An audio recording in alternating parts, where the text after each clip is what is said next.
এই উপমহাদেশের সবচেয়ে প্রাচীনতম দল হিসাবে বাংলাদেশ মুসলিম লীগ মনে করে যে একটা দেশে যখন একটি রাজনৈতিক শূন্যতা হয় তখন একটি নতুন দলের আবির্ভাব ঘটে।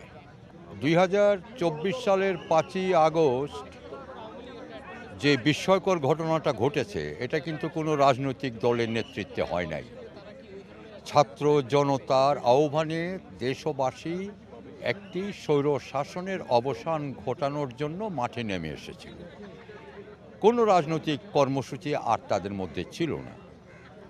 আজকে এতদিন পরে এরা একটা রাজনৈতিক দল গঠন করার উদ্যোগ নিয়েছে, এটা ভালো। এটা বহুদলীয় গণতন্ত্র, তো প্রথম প্রবক্তা ছিলেন খন্দকার মোশতাক আহমেদ।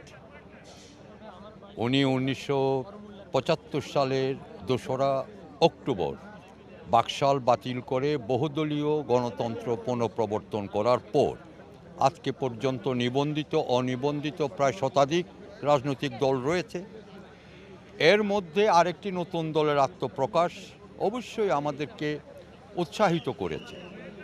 একটি রাজনৈতিক দল জনগণের কাছে প্রতিষ্ঠিত হতে গেলে তার দীর্ঘ একটি সময়ের প্রয়োজন হয়। এখন সেই সময়টুকু পর্যন্ত তাদেরকে অপেক্ষা করে জনগণের কাছে তাদের গ্রহণযোগ্যতাটাকে সুদৃঢ় করতে পারলে বাংলাদেশ একটি বহুদলীয় গণতন্ত্র, এখানে নতুন দল আসবেই এবং নবীনদের নেতৃত্বে যে নতুন দলের আজকে আত্মপ্রকাশ করবে আমরা স্বাগত জানাই। এটা বাংলাদেশের রাজনীতির জন্য একটা বড় মাইল ফলক। এটা কিং পার্টি হবে না, কারণ এরা বাংলাদেশের গণতন্ত্রকে সুপ্রতিষ্ঠিত তারাই করছে। সুতরাং তারা কিন্তু অন্য কোনো ক্ষমতা নিয়ে আসে নাই, তারা জনগণের ক্ষমতা নিয়ে আসছে। সুতরাং এইটাকে কিং পার্টির সাথে মিলানো যাবে না, এটা জনগণের শক্তির বহিঃপ্রকাশ।